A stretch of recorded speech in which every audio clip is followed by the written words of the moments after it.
Hello, my beautiful friends, and welcome back. So I am back today with my sister who's having an existential crisis and wants to look just like me. Yeah, I'm not fooling anyone. I'm just like, guess which one is the older sister? We were getting ready. She was like, so what lipstick are you wearing? Can I have a little bit of that? She's like, what colour are you wearing? You're wearing black? Okay, I got that. She went into her room, she came out, she was wearing black. She was like, okay, are you straightening or curling your hair? I was like, curls. She was like, okay. And when she I feel young and cool now. You were actually, I tell a lie, you're no longer young and cool, you know? There's a generation coming up behind you. Excuse me, 90s clothes are coming back in, you know? And you're not fooling me with that anyway.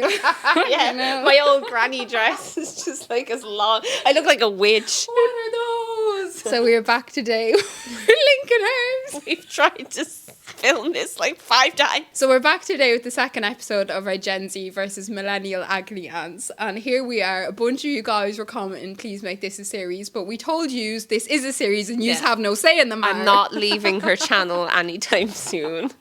So yeah, if you're not already following us on Instagram, follow us there because that's where we'll be gathering all of the, what would you call it, dilemmas? The questions. They're not really questions though. It's like the material, the content. If you ever want us to give our input on your situation, you know where to go. Instagram. Okay. Get going there. You ready? You get going. I got engaged and some friends haven't congratulated me. Are they even friends at this point? I feel like it's a pretty big thing to happen in your life to not be congratulated on. Like if someone in my life didn't congratulate me, I would seriously be questioning our friendship. I'd take it's like having a baby and not being congratulated. Yeah, but that does happen as well, and oftentimes it's because the person, like I know a friend of mine left a group chat after a pregnancy announcement, and it was because she was going through a lot mentally after a loss of a baby and stuff. So a lot of the time there's a lot of sensitivity around engagements and babies at a certain age. I understand babies a lot more though than an engagement. Yeah, I know, but what I would take from that, if that was me and a friend of mine just didn't say anything after I got engaged, I'd kind of just take it as a sign of, oh, we're not as close of friends as what I thought. Yeah. Now I have that information. Now I can use that information to maybe not pick that person as a bridesmaid. Yeah. You know, like...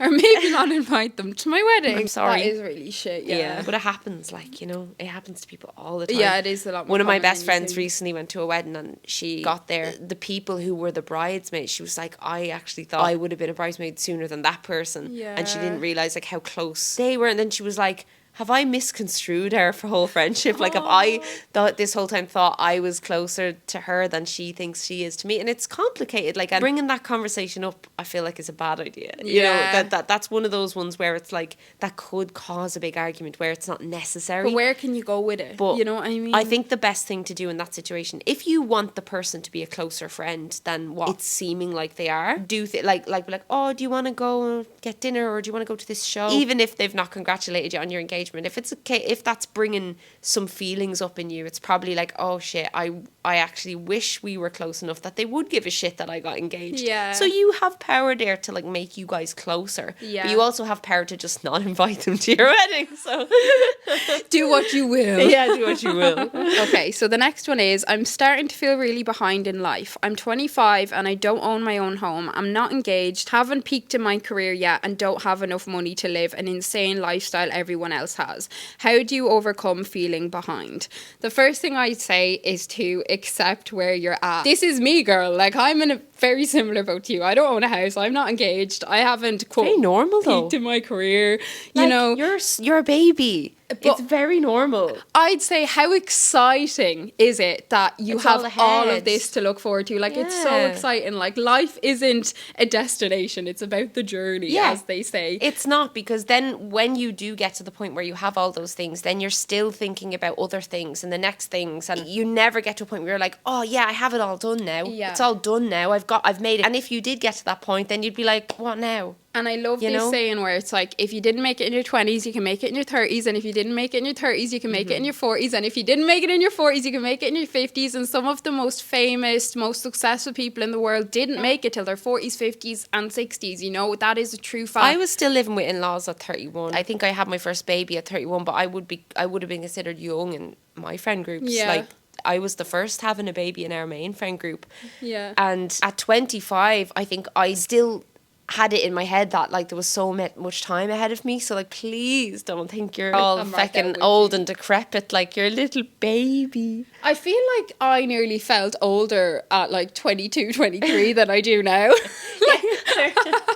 I was having a breakdown at 22, 23, feeling like my life is over. I've done nothing with my life. Oh my God, I'm going to die next year. She literally was like that. And I was just like, oh, Jessie Bean. Like, I think I hadn't even started. Did you just say Jessie Bean? I don't know why I said Jessie Beans. I think it's because you just keep eating beans. But like, I'm going to turn into a bean. I hadn't even started my YouTube channel when I was 22, you know? Like, Yeah, that's wild. And so many people like change careers in their 30s and like, or start having kids in their 40s. Yeah. Like, you've so It's much all time. ahead for Yeah. darling. I've never had sex with anyone before my fiance, but he had been with several girls and I'm really struggling with it. Just can't stop picturing them together. This is retroactive jealousy, isn't it? I've experienced this. Yeah, me too. Even though I also had been with lots of people. And Yeah, I've me too, yeah. And then that's the thing that kind of got me through. It was just thinking like, Swap places. Yeah, I would be so annoyed if I was with someone and they were constantly comparing themselves to all these Yeah. random people that I never think about anymore, and or like that. Even if it's someone you slept with and you did an amazing shag and you do think about it the odd time or whatever,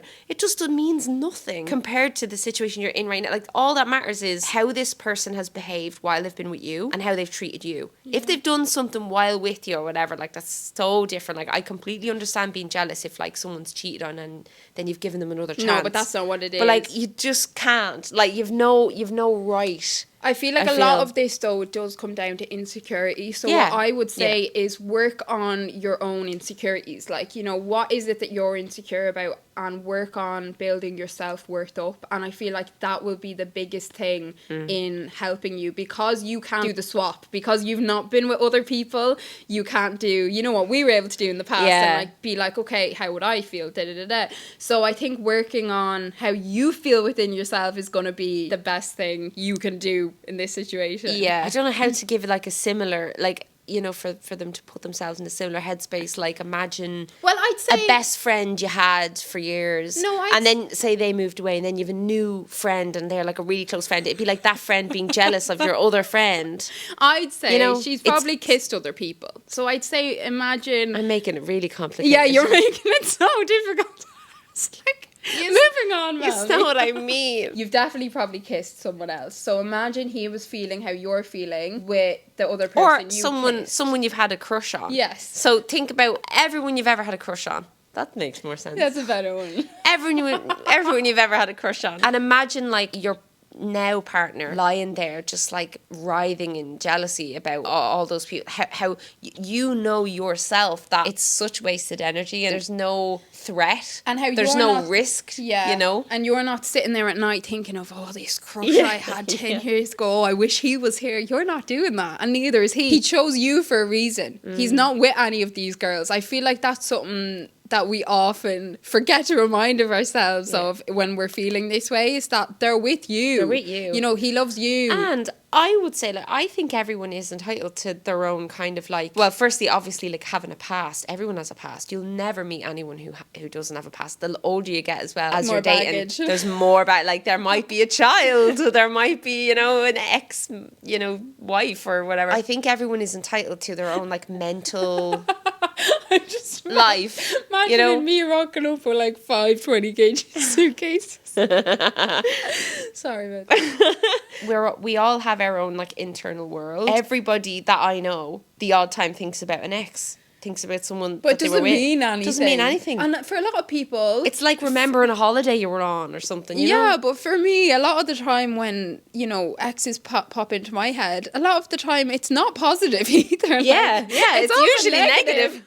It's usually a bad thing. It's usually a trauma or something like that. And I'm normally like, thank God I got out of that. If it is like a one nighter as well, like, because my husband has been around, you know, the block before me. But like, he knows too from experience. I've experienced them. Like, one night stands are mostly just crap. Like, they're terrible. And he chose you know what I mean? Like, he's not with any of these other girls. But I was very insecure at the start of our relationship. And it wasn't really about the fact that he'd been with other women before me. It was that I was so nervous that like he would leave. So that's different. I think that's different to what you're experiencing, what this person's experiencing. I had that especially with my first boyfriend. He'd slept with 2 girls before me. That's Oh my it. God. And all I ever thought about was the two of them. I used to stalk them on Bebo. I used to like compare my body to them, constantly be thinking about the thoughts of how they had sex, where they had sex. Is he enjoying sex with me as much as them? Yeah. You know what I mean? Is it better to have no close friends than to cling on to toxic friendships? I recently removed toxic friends from my life, but now have a wall up and afraid of letting new people in. About 2 years ago, I was in quite a similar situation. I've only ever been a one-on-one friend kind of person, you know, like I work best with one other person. So I've never had like a big girl group. I've always had like a couple of close friends, but you know, they don't live near me, so I was feeling extremely lonely. So I was like, right, I'm going to try and make some new friends. And I did make 2 different friends. Let's just say very quickly, both friends ended up to be not very nice people, and they both burned me really bad. But I feel like my problem was that I rushed into these friendships because I was so desperate, you know, for some friends that lived closer to me, that I wasn't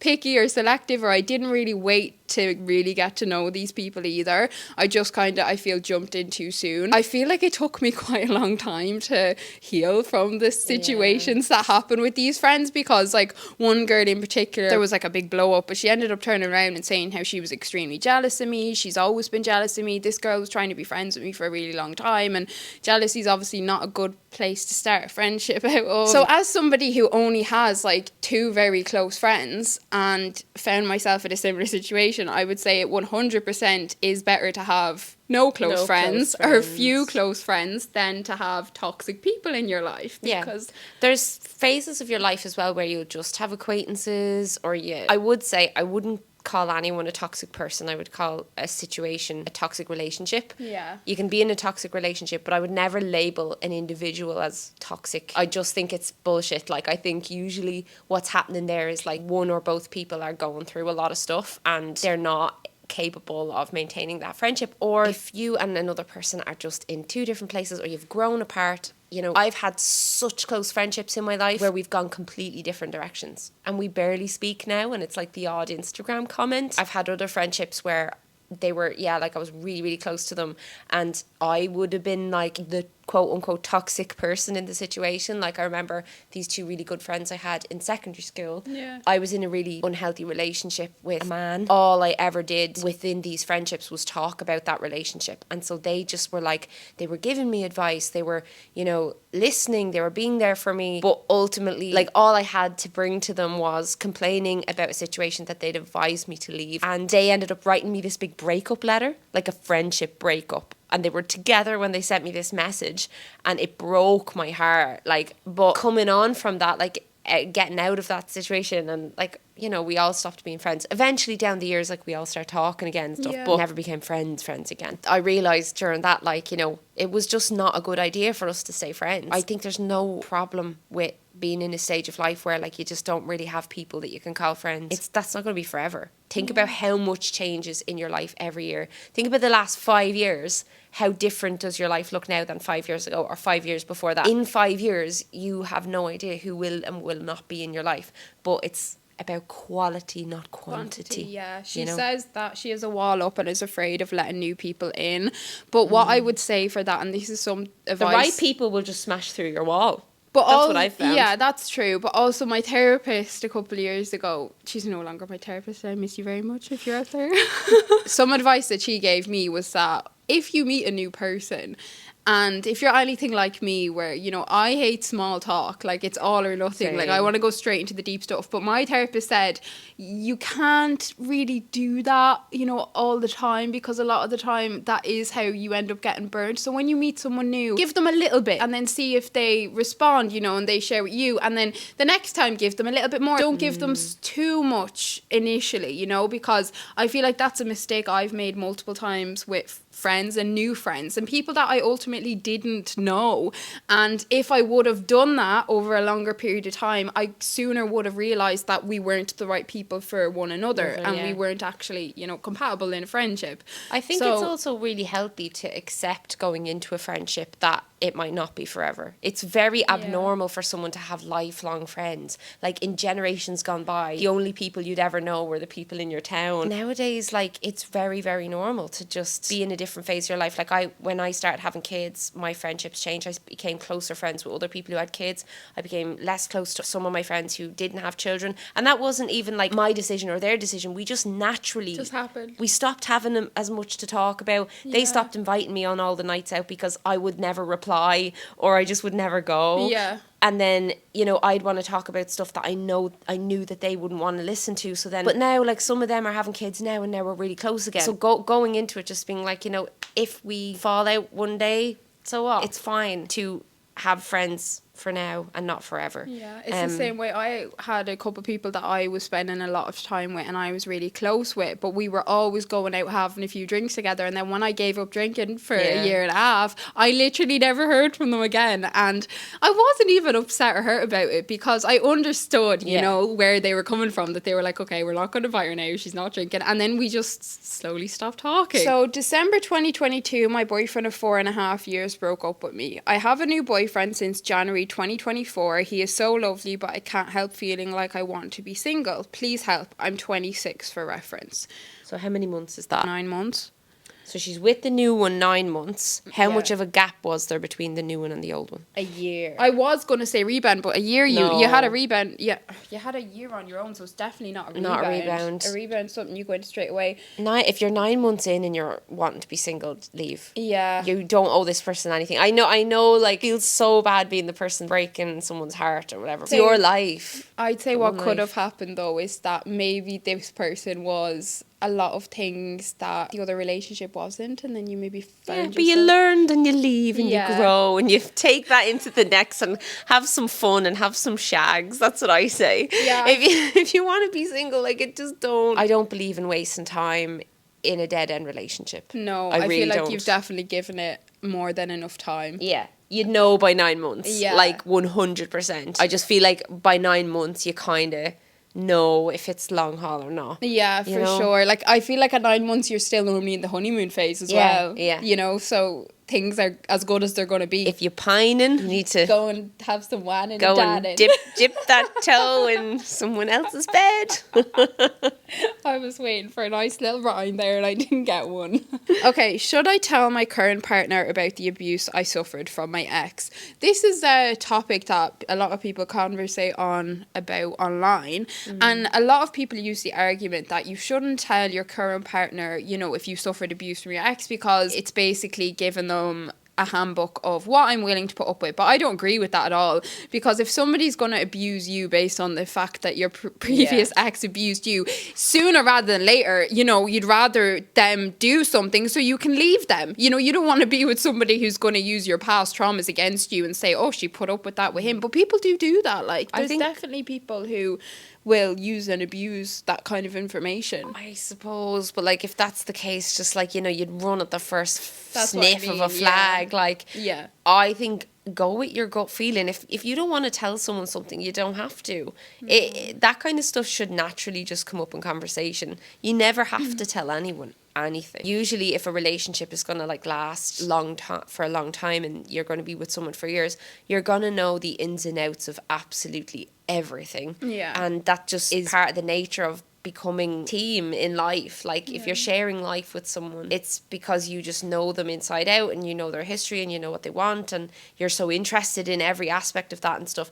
And the other person usually is wanting to be as vulnerable as you. If you don't feel comfortable telling the person, like, there might be something else underlying there, like some other like trust issues or something. I don't know. I feel like I've always been just extremely upfront and vocal about anything I've been through, because it's affected me. Any abusive stuff I went through affected me, and I need the person to know that up front. Yeah, and I feel like it often... They know what to expect. It really helps strengthen your bond and your relationship, and you often feel so much closer to somebody when you do share them kind of details, because it's something that, like you said, deeply affects you, you know. I know from my own experience as well that, like, often when you do share details with your partner about, you know, whatever abuse you may have suffered in the past, it can help them be more understanding of why you feel the way you do in certain situations, and they can be more patient and more loving and like give you more reassurance or whatever it may be that you need. It just helps it flow better. I think people worry that it'll put the partner off and stuff like that, but Jesus, that has happened to me before as well. But then good. Yeah, then you clear them out early, sooner rather than later. Yeah, you can get rid of them. Yeah, that's information that is only beneficial to you. You don't want to spend 4 or 5 years with someone and then you share something with them and you're like, oh my God, why didn't I tell them this like 4 months into the goddamn relationship? You know, I just achieved some big goals in life and I'm now left with this wallowing feeling like I can't enjoy it. Anticlimax. This is really common with a lot of things in life. Like, I feel like when people buy a house, when they get married, you know, go on a big holiday, like, it's that come down that a lot of people suffer. You know, you often feel like it's going to be like fireworks and explosions, and then you get the keys for your house and you go inside and you're like, okay. That's it though. Like, I read a great book. It was like Oprah and someone else wrote it, and it was all about happiness and the ingredients for happiness, and one of them was satisfaction. The whole thing with satisfaction is you can't hold on to it. You constantly have to be working on a new thing or toward a new thing and then accomplishing it, and then you get that like momentary, oh, I'm so satisfied, just did that, just cleaned my, and you need to build this into your life in like micro tasks, and like you know, this, even the satisfaction you can get from the smallest thing can be equivalent to the satisfaction of your wedding day. And I know that firsthand. Like, I think sometimes the satisfaction I get from like sorting out my clothes or something like that. When I clean the house, I stand there walking around like, oh yeah, look at what you just did. Like, do you remember when you were a kid and you'd move all the furniture around your room and then you'd like keep walking out and walking back in and you'd be like, you clean the toilet real good and you're like, oh, it's so gorgeous. You keep going in and using it. It's almost the same as the satisfaction when you buy a car. Like, it's so funny, but it is just the way our brains work. We think that like the bigger of a thing that we tick off our list, that there's a bigger dose of satisfaction, but I just have not found that. No. I found that like the feeling I got when I finished my thesis or I finished writing a book or whatever is very similar to like the feeling sometimes of like, I don't know, just getting through a day with a child. You know, getting through a day when you didn't want to get out of bed in the first place. Yeah. So feeling FOMO when everyone around you is having kids. Well, as somebody who also doesn't have kids and is in a kind of similar situation, I'd say this is the only time in your life where you're not going to have kids. So I'd say enjoy it as much as you can, especially seeing you now, you know, with 2 young kids and how difficult it is and how time consuming and how you never have a minute to yourself. When even when I'm here, I can hardly think because it's just chaos constantly. Like, there's just something going on all the time. So I'd say try and keep reminding yourself of that, you know, of the things you're lucky to have. Like, I can roll over and go back to sleep right now, or what do I want to do for the next 2 hours? I can do anything I want. The amount of free hours that I had compared to now, I already get excited about like when the 2 of them are in school. I'm just like, I have the whole day to do whatever I want. I think like, it's hard, I'll miss them obviously, but the pining for that has already begun. I think it's harder for people though. Like, if you're somebody who doesn't have friends or family with really young kids that you've been around don't and realize you can experience, because like obviously before you had kids, I wouldn't have really, obviously like here and there, but not as full on as I'd be around you and your kids. Like, you know, I'd be with you for days. I would never be with anyone else for days. With you kids, know, and I think when you really want kids and you hear anyone who has kids complaining about it in any way, you're just like rolling your eyes. You're just like, you're so lucky to have children. Like, how dare you? Like, you know, and only like, I think only parents can understand that need to like connect with other people on the venting level. Because even when they're grown up, but like, you know, they're 18, 19, 21, and like, just say they do move out and they're in college, you're never going to not be worrying about them, you know. See, they might not even know if they want kids or not, because they said FOMO, like fear of missing out. Maybe they mean a fear of missing out on having kids. And, we've taken that one way. Yeah, maybe you're not sure, but I'd take that as someone who wants kids, because I'd feel that way. That feeling, then you probably do want them. I think it would have been worded differently if she didn't want kids. Maybe we're wrong, and if we are, I'm very sorry. The thing is, as well, having kids now, I can see that there is an awful lot of stuff that, like, if I had this experience and then it was taken away from me, I would know that I am missing out, because there's so many parts of it that you can't replicate in any other kind of relationship. Your relationship with your kids is so different from any relationship you have with anyone else. Yeah. Even, you know, if it is like close children that are in your life, or like, you know, friends or partners, whatever, like there are different levels of closeness and love, but it's just different. Like, and it's nice that you kind of know how you feel about it.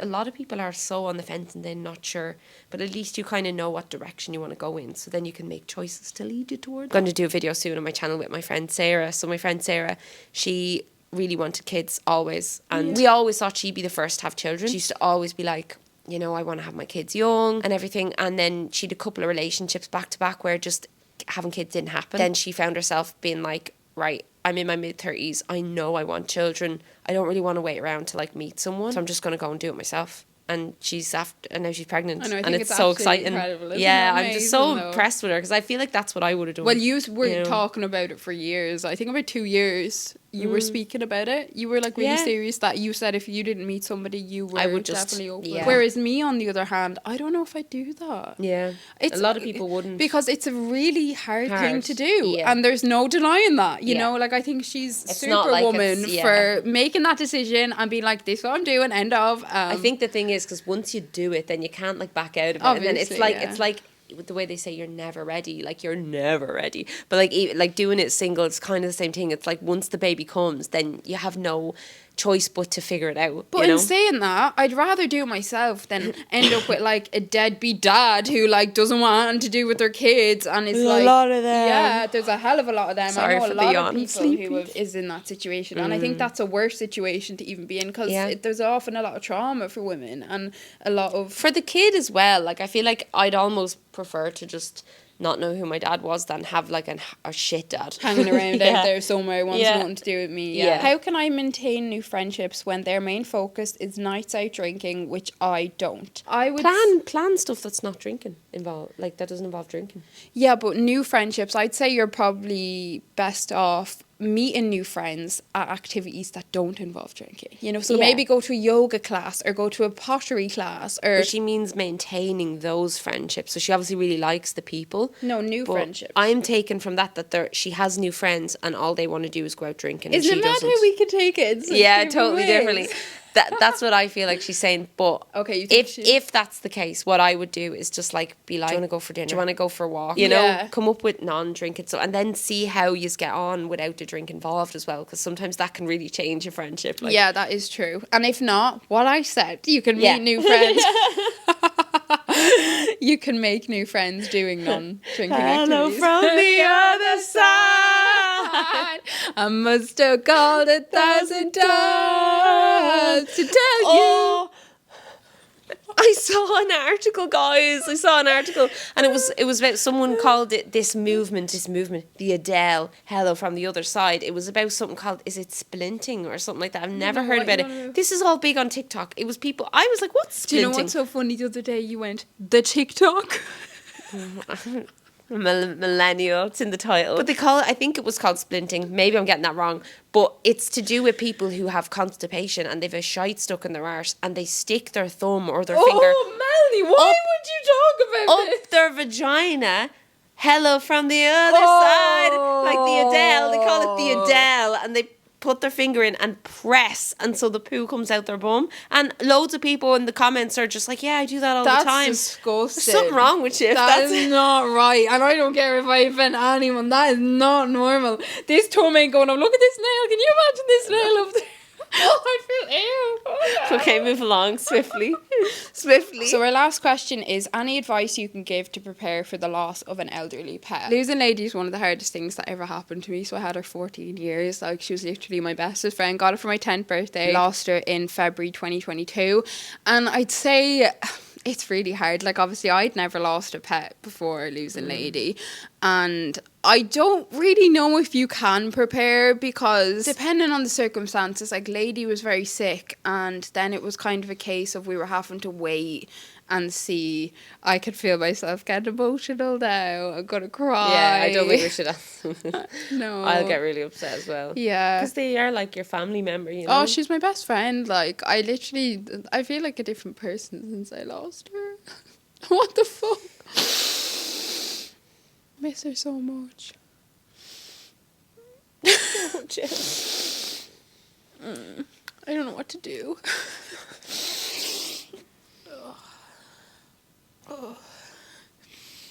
Oh, Mel.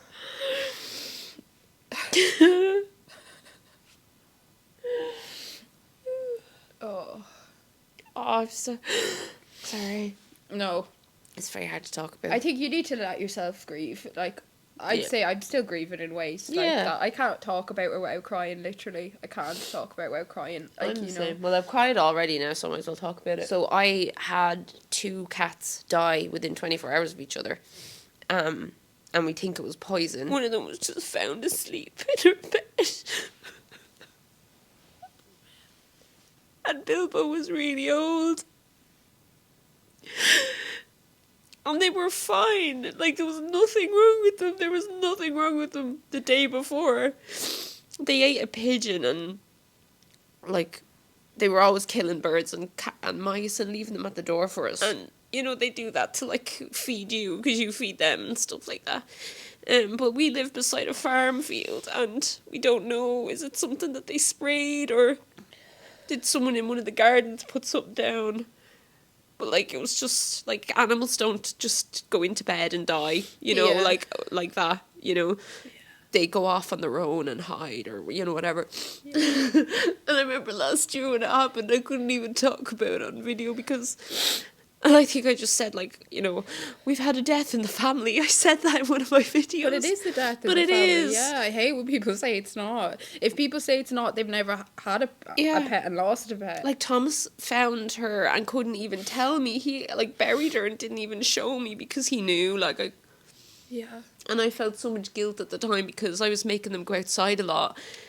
Most of the time because I think I just had... my daughter, and when I was pregnant I became like really repulsed by like the cat litter.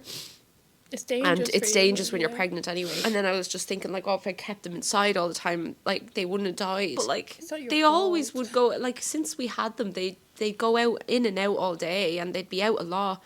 And they loved being outside here because there was so many like hedgehogs and like all these different animals and like they had all their little cat friends, like all these other cats come in the garden, they'd all sit together in a circle. And like every time I see other cats now outside that like look like them, I go like, you know, I just... And if I watch my old videos, I hear them meowing, and sometimes I think I'm hearing Bilbo meowing, even though he's not. He's, you know, like you think you're hearing like having like phantoms. Or anyway, I'd always hear Lady's paws in the house, even after she passed. Like, I didn't obviously, but I swore like I did. So yeah, I understand. But Jessie and Lady were like literally best friends, and like she got a tattoo, like a lady tattoo. Maybe get a tattoo. Yeah, that really did help. I know that probably sounds crazy. But she's with you all the time because you're always thinking of her. Her paw, like, you know. Just know that grieving pets can be like grieving a person. There's no right way to do it, and there's no right way to approach the subject. And, you know, I cannot talk about pets, and like the thought of like getting another one is like I had to blank it out because I had so much going on. You see what it's like here with the 2 kids. It's go, go, go, go, go, go all day, every day, 24/7. Yeah. You don't get to sit down and think about your dead pets properly. My son kept being like, where's Bilbo? Where's Molly? For months. Yeah. Or he'd see a cat that looked like them. He'd be like, it's Bilbo. And every time I'd be like, ugh! Like, and I just, because I couldn't talk about it, I didn't know how to explain it to him. Like, now I can kind of explain death and stuff like that to him in a roundabout way. But I didn't want to talk about dying to a bloody 2 or whatever age he was, 3. Like, he was still 3. But I didn't want to talk about dying or think about that or anything like that. And then, yeah, like, just missing them. And then, yeah, like, I know you didn't have any, like, guilt with Lady because it was not your fault. Like, it, you know, and I'm not saying them dying was my fault, but just feeling like, oh, if I had kept them inside all the time, never let them outside, maybe they would have stayed alive because it must have been something in their environment outside, you know. But I feel like even me though, like, and I don't have kids, I still haven't been able to get another pet, you know, and it's obviously been like over 2 years now.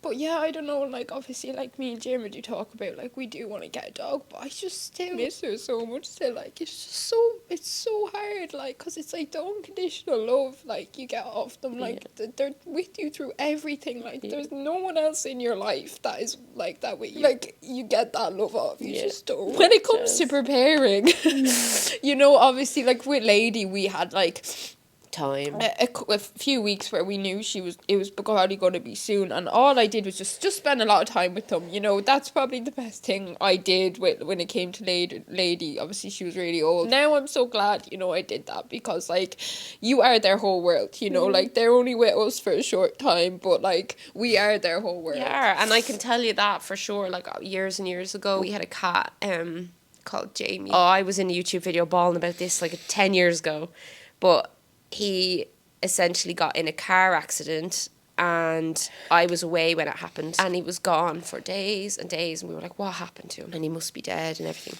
but we didn't know for sure. And anyway, I was away on a work trip, and I got a call from my dad that he'd come home, and I was so excited. And anyway, I got home and found out that like they'd had to get him put down, because what happened was he was in an awful car crash. He went and hid somewhere for days, and he was in bits, and his body was so broken, and he dragged himself all the way back to the house so he could die with us, because he wanted to be at home. And I still think about it.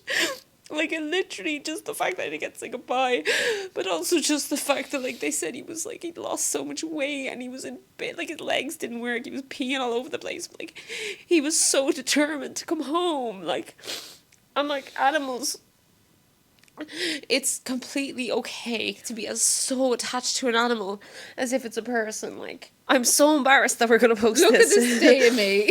I don't even know if you will post this, but, like, this is so embarrassing, but, like, I think it's important to talk about, because a lot of people go through this all the time. Obviously, like, people lose pets more often than they lose people, you know. I felt so alone when I was losing Lady. I thought I was losing my mind. Online, I'd never seen somebody speak about it, how I was feeling, you know. Like, people would touch on it, but quite lightly. I never saw somebody break down over their pet dying. And I literally thought, oh my God. The weeks after Lady died, I genuinely think I had a mini nervous breakdown. Yeah. Like, I cannot tell you how bad of a place I was in. Like, I was like, I don't want to be here anymore. I don't want to be in a world without Lady anymore. I was down bad, you know, but... It does. It's like, it's grief. Yeah. You go through the stages of grief, and you do get to a point, it's not a point where you forget about them. Like, I lost my grandmother, she was like a parent to me, and it ruined it. Like, that was years worth of dealing with, like, and I still can smell her and hear her and see her. She's in my bones, you know. And like, this is like what she died when I was 16. I'm 35. Like, it's just grief. Like, I got to a point where I was living my life, and, you know, I wasn't sitting there breaking down over my nana all the time anymore. But that didn't mean that, like, I'd forgotten about her. It's just you make it through to a stage of like, okay, I can deal with this. I can handle this. It does leave a mark on you, but you do get through it. Like, you get through, people get through losing a partner, losing a child, losing, and it's just, you have to accept that you'll have to grieve, and grief is not nice, but it's part of life. And you will still feel like this years later. Yeah. But, you know, it's all part of the process. The cat's died last August, and it's been over a year. And Lady died 2 years ago. Yeah. So, yeah, but, you know, it's all a process, you know, and... Let's stop talking. We're embarrassing ourselves. Anyway, this got emotional. Oh my God, that took a twist. That took it out of me. Okay, well, we're going to wrap it up here. Thank you so much for watching. Yeah. Thanks for listening to us wallow. Send us your problems. At Jessie, what's your Instagram? Jessica__Brandon. Jessica__Brandon. I'm at Melanie Murphy. Melanie with 2 eyes. See you next time. Love you, bye.